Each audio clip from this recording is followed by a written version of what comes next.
नमस्कार दोस्तों, स्वागत है आपका अपनी पाठशाला में, जहाँ पर हमने ए से लेकर जेड तक की सारी शॉर्टकट की पढ़ ली है। इसके 2 एपिसोड बने हैं, तो उसमें हमने ए से लेकर जेड तक के शॉर्टकट की को कवर किया है। आज हम बात करेंगे फंक्शंस की के शॉर्टकट की के बारे में, यानी कि F1 से लेकर F12 तक की जो भी की है उनके बारे में। तो स्टार्ट करते हैं हम। सबसे पहली की है हमारी F1।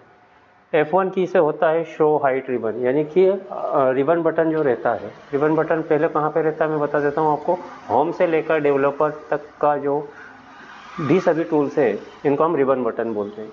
अगर इनकी हमें आवश्यकता नहीं है तो इन टूल्स की तो हम इसको हाइड कर देंगे, यानी इसको छिपा देंगे, जिससे कि हमारी वर्कशीट में थोड़ा सा स्पेस हमें ज़्यादा मिल जाएगा। इसको हाइड करने के लिए आपको माउस का कर्सर कहीं पे भी रख के प्रेस करना है कंट्रोल F1। जैसे आप कंट्रोल F1 प्रेस करते हो आपका रिबन बटन हाइड हो जाएगा। अगर फिर से आपको टूल्स की रिक्वायर रहती है और रिबन बटन चाहिए तो आप कंट्रोल के साथ F1 फिर से प्रेस करना, वो शो हो जाएगा। तो एक बार प्रेस करोगे तो हाइट होगा, दूसरी बार में शो होगा। तो F1 शॉर्टकट की से होता है रिबन बटन हाइट और शो। इसके बाद नेक्स्ट शॉर्टकट की तरफ चलते हैं, वो है कंट्रोल के साथ F2, यानी कि प्रिंट प्रीव्यू। प्रिंट प्रीव्यू में दोस्तों आपने जितना भी वर्क किया है उसका पहले हमें व्यू दिखाएगा कि आपका प्रिंट कैसा निकलेगा।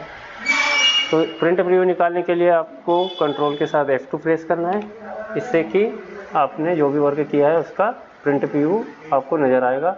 अगर आपको कुछ गलत लग रहा है या फिर टेबल में सुधार करना है तो हम यहाँ पे जाके क्लोज प्रिंट प्रीव्यू करेंगे और टेबल को सुधार करने के बाद फिर से प्रिंट वाले ऑप्शन पे जाके प्रिंट करेंगे। कंट्रोल P का मैंने एपिसोड फर्स्ट में आपको बताया था प्रिंट, तो वो डायरेक्टली प्रिंट देता है, वो प्रीव्यू नहीं दिखाता है ना। आपको प्रीव्यू अगर देखना है तो कंट्रोल के साथ F2 प्रेस करना है, प्रीव्यू देखना है, उसके बाद देन कंट्रोल P से प्रिंट करना है।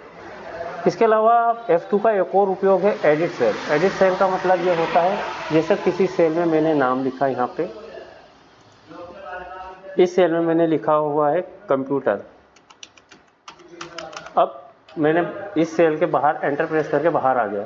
अब इस सेल में मुझे और भी आगे बढ़ाना था कंप्यूटर के बाद क्लास, तो हम इस सेल पे जैसे ही टाइप करते हैं क्लास तो हमारा कंप्यूटर जो लिखा था वो डिलीट हो जाता है ना। तो हमें क्या करना है कि यहाँ पे जैसे कंप्यूटर लिखा हुआ है, कंप्यूटर लिखने के बाद जब हम उस टेबल को और आगे बढ़ाना है, इसमें कुछ लिखना है तो F2 प्रेस करेंगे। जब F2 प्रेस करेंगे तो एडिट वाला ऑप्शन आ जाएगा। इसके बाद हम जो भी लिखेंगे वो डिलीट नहीं होगा। तो F2 का 2 यूज़ है। हाँ, और आपको कंट्रोल के साथ F2 प्रेस नहीं करना है, सिर्फ F2 प्रेस करना है। तो ये हो गया आपका विदाउट F2, जिससे कि एडिट सेल होता है। अगले शॉर्टकट की बात कर देते हैं हम F3, कंट्रोल के साथ F3 cell name manager. Cell name manager यानी भी किसी भी सेल का अपने अकॉर्डिंग नाम देना कहलाता है सेल नेम मैनेजर। जैसे कि एक्सेल में रो की संख्या रहती है 10,48,574 और कॉलम की संख्या रहती है 16,384, और हर रो और कॉलम आपस में एक सेल बनाते हैं और हर सेल का एक नाम रहता है। जैसे ये वाली जो सेल है इसका नाम होता है D25, नीचे वाली सेल का नाम है D26। तो ये एक्सेल के अकॉर्डिंग है सेल के नाम। अगर हम अपने अकॉर्डिंग सेल का नाम देना चाहते हैं तो हमें कंट्रोल के साथ F3 बटन का उपयोग करना है। जैसे कि मैं इस सेल का नाम, जो कि अभी एक्सेल के अकॉर्डिंग C45 इस सेल का नाम है, और इस सेल का नाम मैं अपने अकॉर्डिंग रखना चाहता हूँ, तो मुझे यहाँ प्रेस करना है कंट्रोल F3। कंट्रोल F3 जैसे प्रेस करेंगे हम, यहाँ पे नेम मैनेजर ओपन होगा। नेम मैनेजर में आपको न्यू पे जाना है। न्यू पे जाने के बाद आपको यहाँ पे नाम पूछा जाएगा कि क्या नाम रखना है। तो जैसे मैंने इसका नाम रखा है कंप्यूटर, इसके बाद ओके कर देना है। तो इस सेल का नाम आपका कंप्यूटर हो गया है। इसके बाद मैं एक और सेल का नाम रख लेता हूँ, जैसे इसी के सामने वाली सेल है D45, तो इसका नाम मैं अपने अकॉर्डिंग रखने के लिए कंट्रोल F3 प्रेस करता हूँ और यहाँ पे न्यू पे जाएंगे। न्यू पे जाने के बाद इस सेल का नाम भी रखेंगे हम। इस सेल का नाम कंप्यूटर 2 रखूँगा, क्योंकि डिफरेंट नेम देना जरूरी है, सेम नेम एक्सेप्ट नहीं होगा।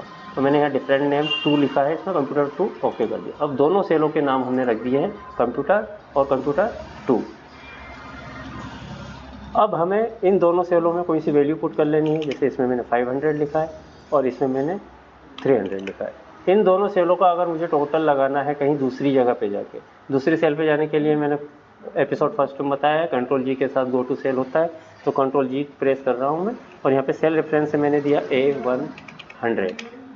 1000 एंटर प्रेस करा एंड A1000 पर हूँ मैं। अब मुझे यहाँ पे उन दोनों सेलों का टोटल लगाना है, तो मैं यहाँ पे मुझे सेल का नाम पता है जो मैंने रखा है, तो मैं यहाँ पे बराबर लिखूँगा और जैसे ही कंप्यूटर प्रेस करूँगा तो उन दोनों सेलों के नाम हमारे पास आ जाएंगे। जैसे कंप्यूटर आया, फिर मैंने कंप्यूटर लेके प्लस किया, इसके बाद कंप्यूटर 2 लेंगे और एंटर प्रेस करेंगे, तो इन दोनों सेल का टोटल हम आसानी से यहाँ पे लगा सकते हैं।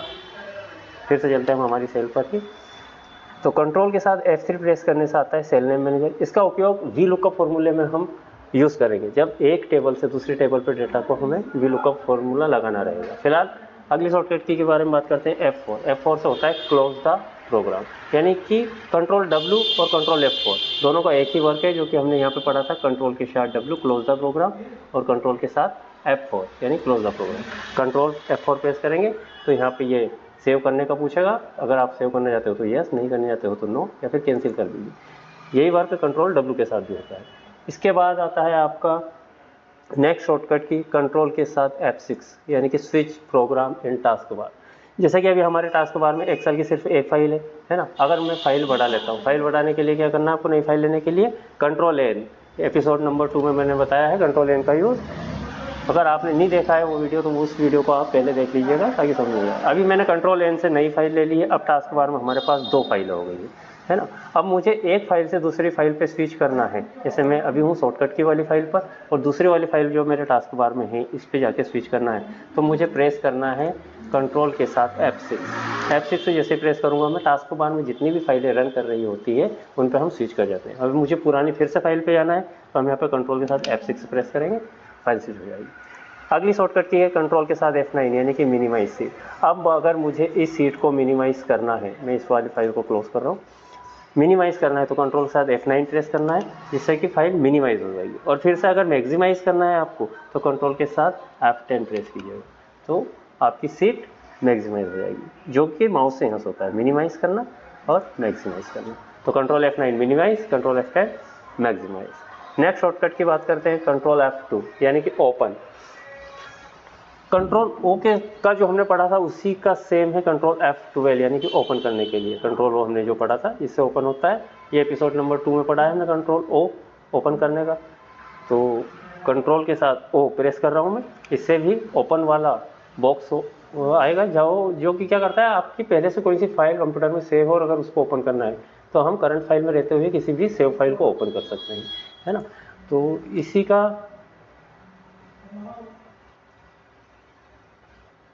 का दूसरा एक और शॉर्टकट की कंट्रोल F2 से भी ओपन होता है। आपको क्या करना है, कंट्रोल के साथ F2 प्रेस करना है।